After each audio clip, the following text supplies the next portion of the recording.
Olá, meu povo querido, povo abençoado, povo escolhido de Deus. Tudo bem com você? Tá tudo bem com você? Diga, tá tudo bem. Vai tudo bem? Vai tudo bem. Foi que a mulher sunamita falou, hã? Vai tudo bem, sim, vai tudo bem. Até chorar. Oh, Deus maravilhoso. A alegria vem de manhã. A alegria vem de manhã. Deus é Deus de perto, Deus de longe, Deus daqui, Deus daí. E Deus está pronto para trazer o socorro em nosso favor. Não há nada impossível para Deus que Ele não possa fazer. Somos nós que nos limitamos, somos nós que achamos que as coisas não estão fluindo. Se as coisas não tiver do nosso jeito, a gente quer parar, né, gente?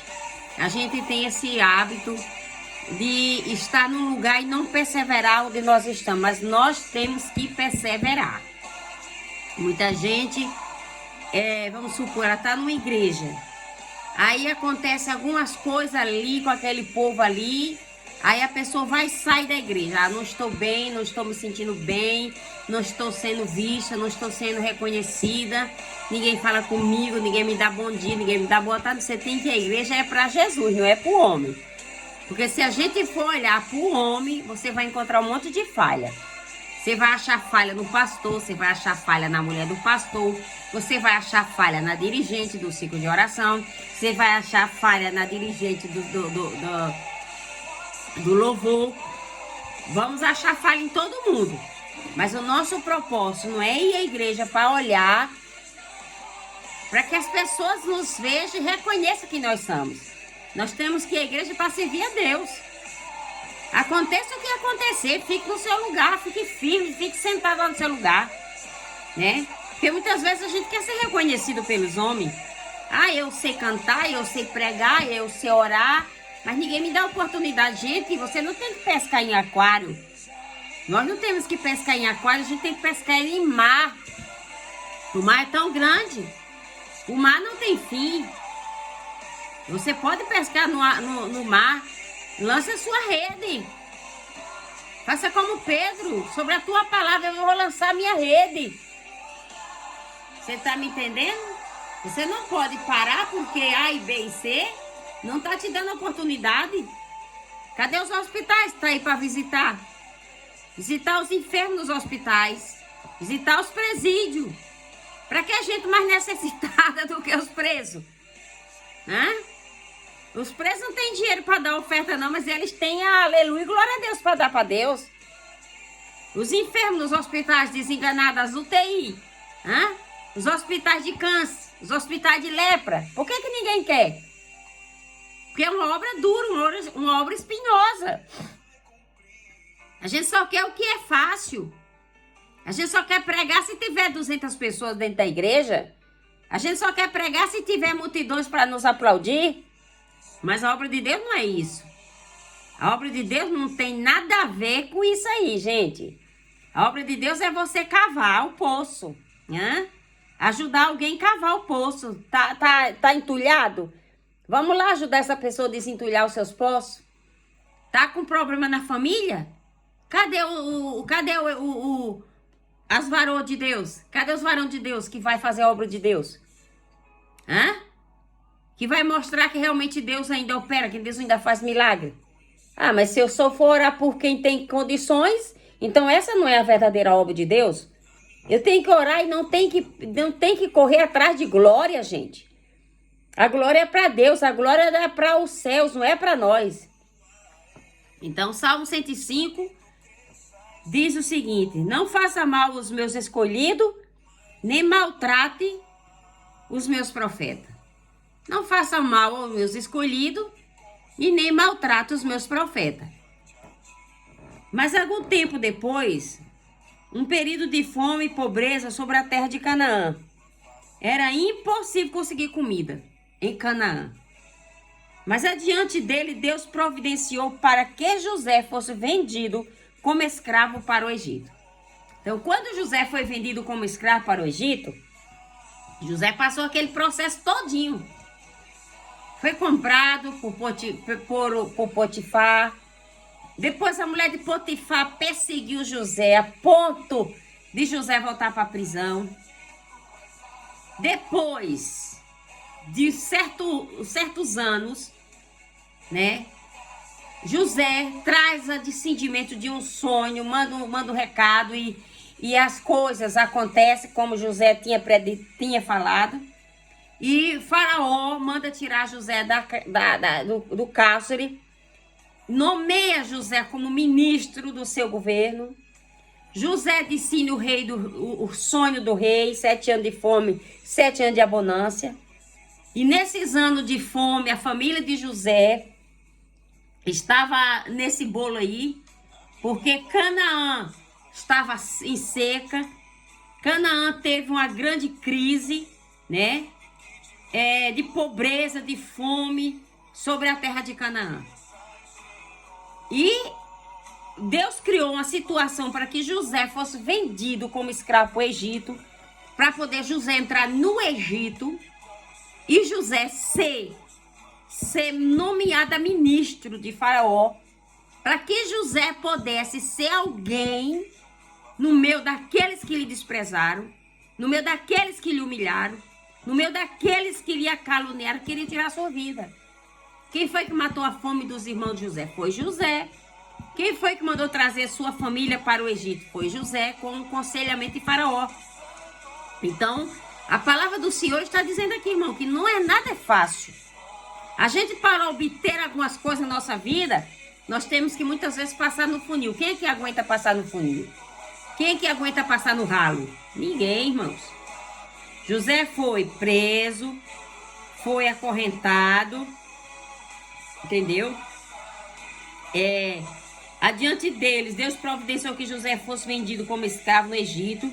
Ali prenderam seus pés com corrente e com ferro prenderam o seu pescoço como escravo, né? José vai para a prisão. José vai para a prisão. Mas José sai da prisão. Então, finalmente chegou o tempo em que se cumpriu a profecia feita a respeito dele. Mas até isso acontece. Mas até isso acontecer, José foi posto à prova pelo Senhor.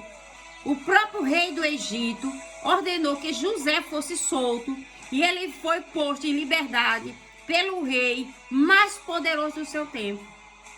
Mas tudo isso aconteceu porque Deus permitiu que José fosse perseguido pelos irmãos, né? Que José fosse vendido como escravo, que José fosse perseguido, humilhado, caluniado pela mulher de Potifar, jogado na prisão. O rei mais poderoso da época mandou tirar José da prisão e nomeou José a autoridade, ministro, autoridade para escolher e afastar os oficiais do rei. Ele foi indicado para ensinar sabedoria às autoridades do rei. Você viu aí o que é que Deus fez com José? Então Deus pode fazer com você. Você tem que olhar somente para Cristo. Nós temos um alvo e o nosso alvo é Jesus. Nós não temos que ter aquele interesse de só ir à igreja porque eu só vou para a igreja se eu for consagrada, se eu tiver oportunidade,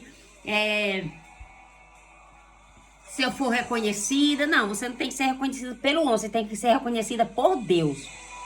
José não foi reconhecido pelos homens, José foi reconhecido por o próprio Deus, que fez o homem reconhecer a sabedoria que tinha José.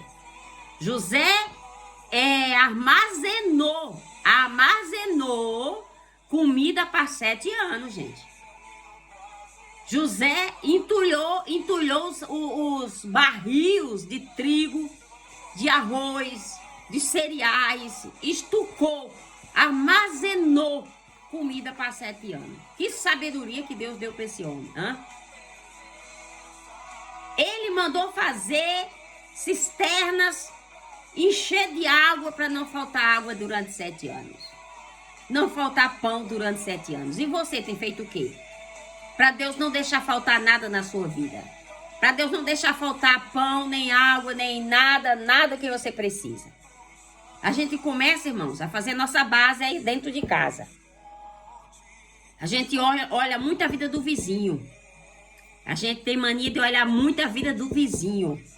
Mas a gente tem que começar a nossa base dentro da nossa casa. Viu? Não é porque... Ontem eu escutei o pastor dizer que quando ele era criança...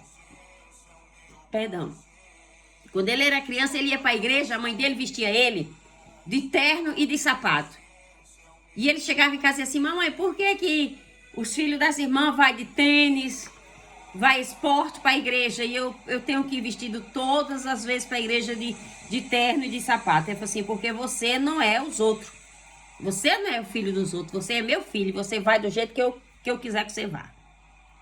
Viu? Então, nós não podemos ser os outros, nós temos que ser nós. Nós não podemos imitar os outros, a gente tem que imitar a Cristo. A gente não pode ouvir o que os outros dizem, você tem que ouvir o que Cristo diz a seu respeito. Como que você acha que Deus te vê? Como que você acha que Deus sabe que você precisa de um milagre?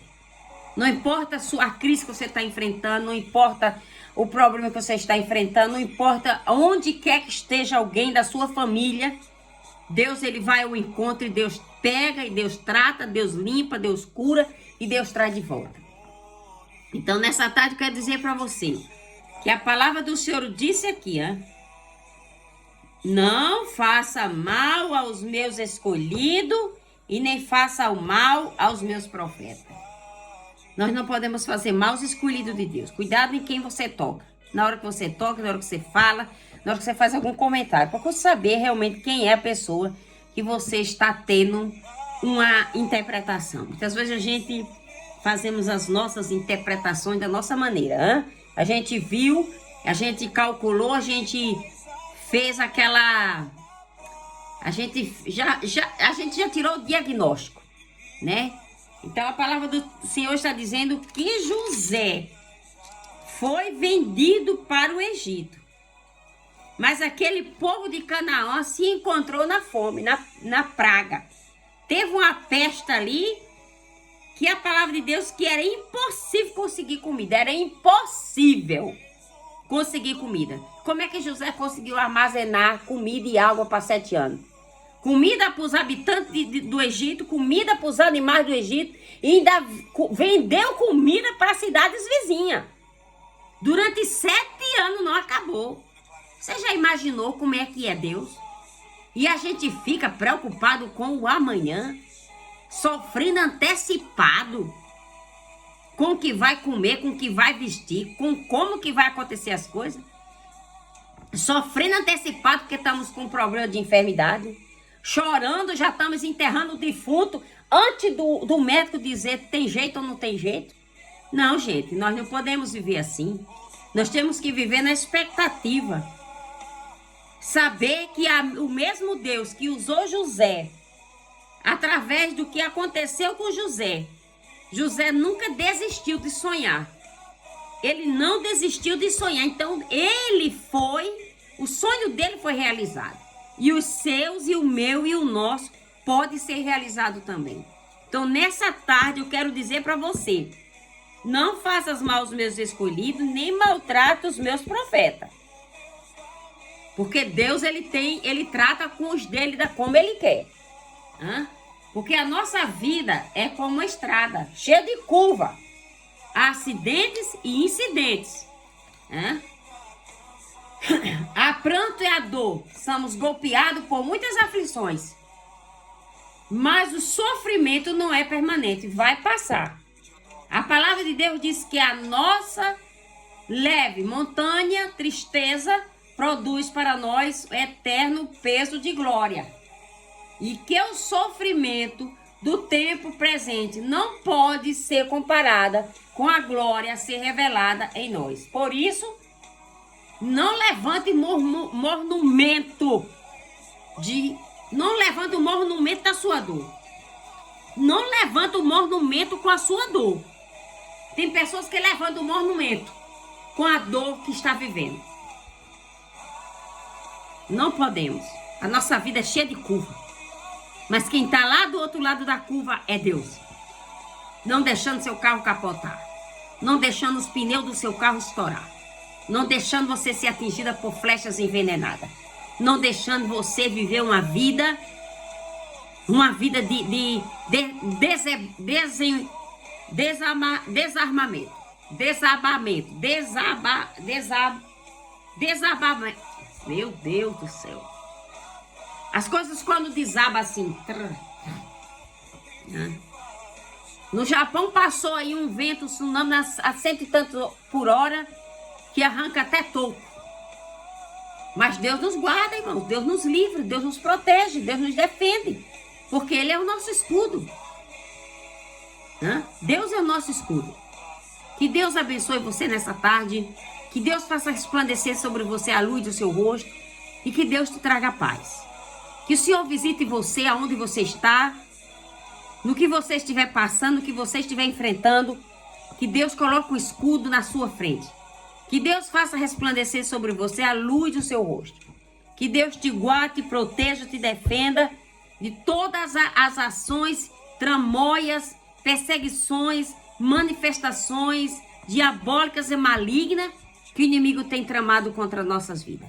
Que nesse dia de hoje, assim como Deus mandou tirar José do calabouço e falou no coração do rei Faraó, o rei mais poderoso dos tempos. Como que Deus fala no coração de um homem que não servia a Deus? Deus, ele fala no coração das pessoas que não servem a ele.